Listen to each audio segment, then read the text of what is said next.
Pues vamos a terminar el tema del trabajo haciendo una digresión sobre la revolución industrial. Es importante porque una de las cantinelas que se escucha a menudo, desde los libros de texto en el colegio, yo me acuerdo que es lo que estudié, hasta lo que leemos muchas veces en la prensa especializada, en la prensa popular, y se ha filtrado a través de la literatura, novelas, obras de arte, etcétera.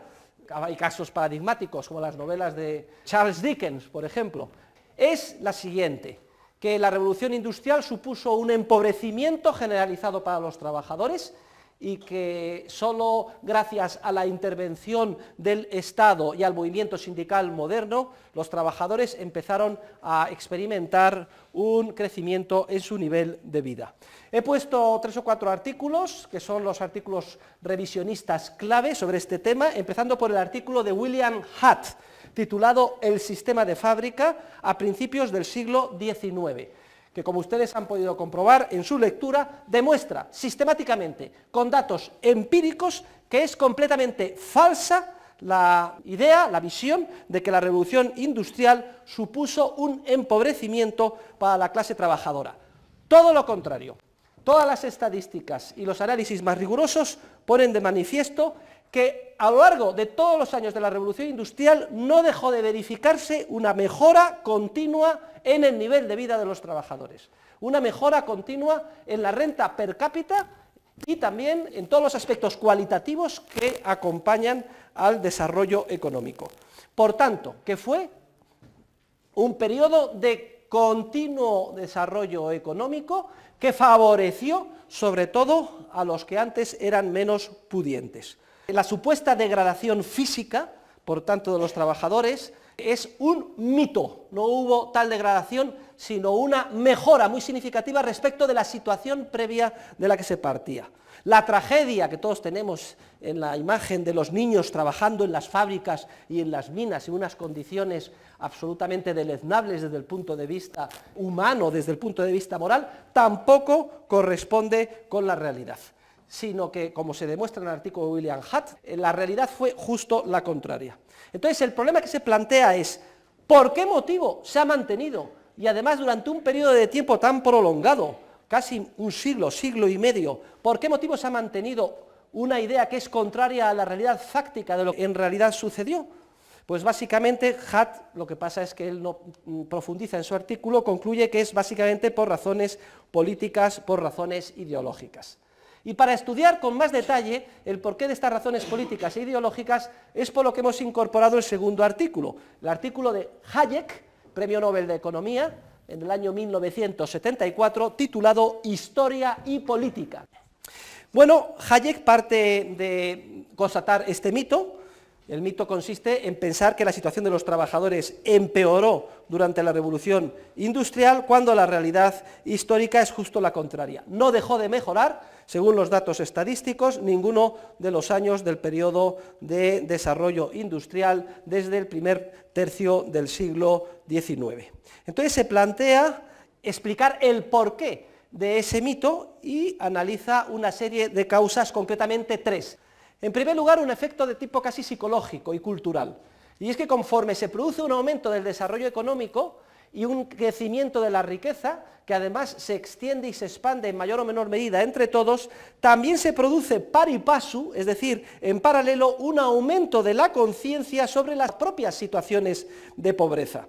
Es decir, que cada vez que nos enriquecemos, más nos choca, más nos duele las situaciones de pobreza que vemos a nuestro alrededor.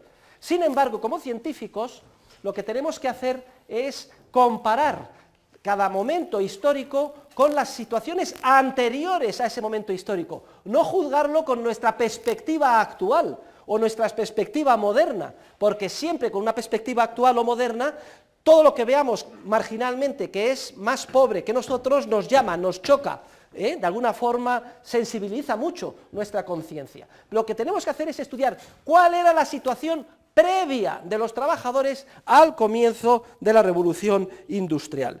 Y aquí vemos cómo las circunstancias son radicalmente pavorosas. Porque, queridos alumnos, antes de la revolución industrial, antes del surgimiento del capitalismo moderno, la situación de los trabajadores era realmente horrible. A pesar de la imagen idílica de la etapa previa a la revolución industrial que se nos ha querido vender en los más variados foros, por ejemplo, yo me acuerdo de la famosa serie titulada La Casa de la Pradera. Bueno, La Casa de la Pradera, los que somos ya un poquito mayores, siempre dibujaba una versión idílica de lo que era la vida en el campo. La vida en el campo era una vida maravillosa, así se dibujaba, ¿eh? Una casa preciosa, encima de una columna, con una pradera llena de amapolas y de flores, con una familia feliz. El padre, la madre, todos vestidos maravillosas, las niñas felices saltando por la pradera con unos trajecitos bordados, todo maravilloso, verde, límpido, cielo azul, sol. Y frente a esa versión idílica de lo que era la vida en el campo, se nos presenta con un rudo contraste, la vida en la fábrica. ¿Y cómo es la vida en la fábrica? Un suburbio de una ciudad inglesa, todo oscuro, todo el día lloviendo, con niebla, humo, las calles sucias, los niños con harapos, David Copperfield. Y entonces, ante eso, la gente reacciona y dice, qué desastre la revolución industrial, qué bien se vivía antes de la revolución industrial. Pues bien, la realidad es justo la contraria. La vida en el campo era durísima. La vida del campo no tenía horas. Tenía que levantarse toda la familia y trabajar y aportar para poder subsistir hasta los niños pequeños en cuanto tenían uso de razón. Tenían que romper con las manos el agua helada de pura noche para ir a tratar de ordeñar y cuidar a las vacas, al ganado, para cultivar, cuidando con una tarea durísima desde el amanecer hasta el anochecer, sin horas, digo, sin días de fiesta. ¿Y todo esto para qué? Para mantener un nivel absolutamente de subsistencia, que a la primera de cambio, a la primera circunstancia, una enfermedad del ganado, una inundación, un acontecimiento meteorológico, etcétera, daba con todo al traste, suponía la diferencia entre la vida y la muerte por inanición. Esa era la vida durísima del campo, que había con carácter previo. Vida durísima. Y la prueba, queridos alumnos, de que esto era así, es que en cuanto se corría la voz, al principio emigraban unos pocos, y entonces empezaban a contratarse en las fábricas y luego se corría la voz y decían, oye, que tú tienes que tú has conseguido un trabajo fijo en el que te pagan con independencia de las circunstancias meteorológicas. ¡Ay, qué suerte, qué chollo! Que además tienes un horario fijo de 12 horas al día en vez de 18 que trabajo yo. ¡Qué maravilla! Que además te dan medio día de vacaciones el domingo por la tarde. Oye, esto es un chollazo. ¿Cómo lo has logrado esto? ¿Qué hay que hacer? Y en cuanto se enteran, y por comunicación de viva voz unos a otros, se produce un fenómeno masivo de abandono del campo por parte de todos los trabajadores previamente agrícolas hacia la ciudad y sus suburbios para tratar de conseguir trabajo como trabajadores en las fábricas.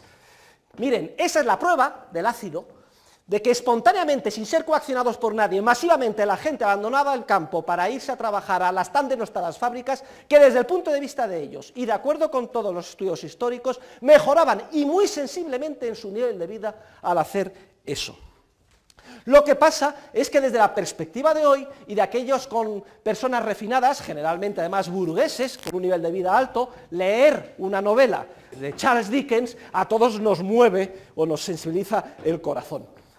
Pero esto no quita un ápice para que la realidad sea la que les estoy indicando. Continua mejora del nivel de vida y además ilustrado con el propio deseo de los trabajadores del campo que se daban cuenta de que salían ganando sensiblemente si se iban a trabajar a las correspondientes fábricas. Porque es que además la revolución industrial supuso otra cosa muy importante. Supuso por primera vez en la historia la redirección de todo el proceso productivo y dirigirlo hacia las clases populares.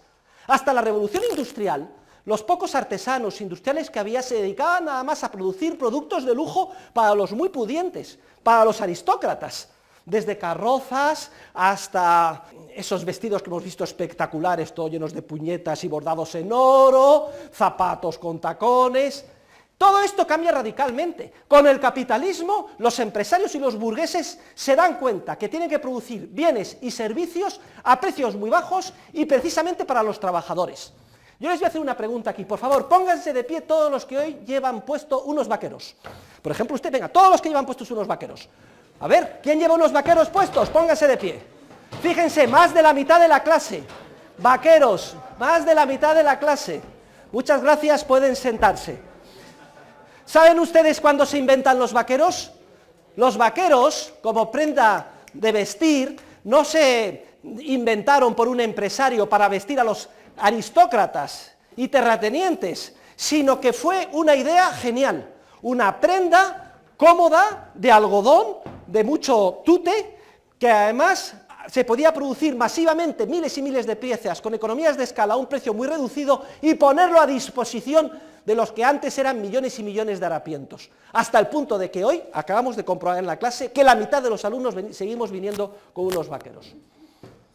El vaquero, producto típico de la revolución industrial, la plasmación en el ámbito textil. Y otra explicación que da Hayek, la segunda, que es importante, y es que en gran medida el mito ha llegado hasta hoy no solo por esta visión errónea comparando desde la perspectiva de hoy y no desde la de entonces, si se mejoró o se empeoró el nivel de vida, sino que el mito ha llegado hasta hoy totalmente corrompido como consecuencia de la lucha política, y concretamente de la lucha política que tuvo lugar en la época de la Revolución Industrial. Dos grandes partidos se disputaban el poder en el Reino Unido, el Partido Conservador o Partido Tory, y frente a él el Partido Liberal o Whig. Los liberales era el partido de la burguesía empresarial pujante que estaba protagonizando la revolución industrial capitalista, mientras que el Partido Tory representaba a los viejos intereses terratenientes y aristocráticos. Pues miren, aquí se produce una especie de pacto a la griega. En ese proceso de comienzo de la revolución industrial empieza a surgir también un movimiento de tipo socialista y revolucionario, que tiene como objetivo obstaculizar, paralizar, criticar, denostar el desarrollo del capitalismo.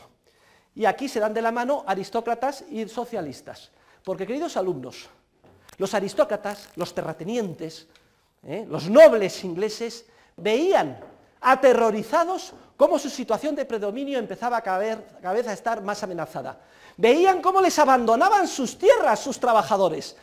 Los trabajadores que generación tras generación habían vivido una situación de cuasi servilismo, sirviendo a la familia terrateniente generación tras generación, ahora, mira, la verdad es que le tenemos mucho cariño, Lord el que sea, pero yo me voy a trabajar a las afueras de Manchester, porque me pagan más, trabajo menos y tengo más seguridad. Y entonces los terratenientes veían cómo se le perdían a sus trabajadores en las fincas. La amenaza era el pujante desarrollo del capitalismo burgués, y entonces desarrollan todo un proyecto sistemático para criticar a ese sistema de fábrica. Son ellos los que en gran medida patrocinan la creación de comisiones en el Parlamento para criticar las incipientes fábricas, para tratar de poner de manifiesto una supuesta corrupción moral y física de los niños trabajando en las minas, que en todo caso, y si es que trabajaban en las minas, en una situación mucho mejor del trabajo al que previamente se veían obligados a efectuar, como les digo, en el campo, en sus propias casas, en una situación de cuasi esclavitud y servilismo respecto de los terratenientes. Todas estas comisiones de ataque al capitalismo, en gran medida, y aunque parezca paradójico, están patrocinadas por el partido Tory o conservador, que de alguna manera será de la mano, cierra, digamos, una colaboración, siquiera sea temporal, con los revolucionarios socialistas que por otras razones y con otros objetivos también querían acabar con el sistema capitalista.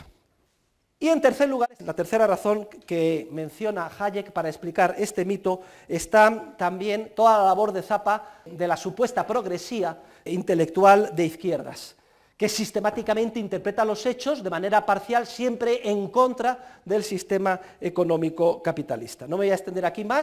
Lo hemos comentado el otro día cuando hablábamos del enorme daño que se ha hecho cuando se pretende sistemáticamente hacer un lavado de cerebro a los trabajadores, envenenándoles y quitándoles la alegría por el trabajo bien hecho dentro del proceso económico capitalista y queriendo sustituirla por esa especie de resentimiento al sentirse uno alienado o explotado por los propietarios de la empresa en la que uno trabaja.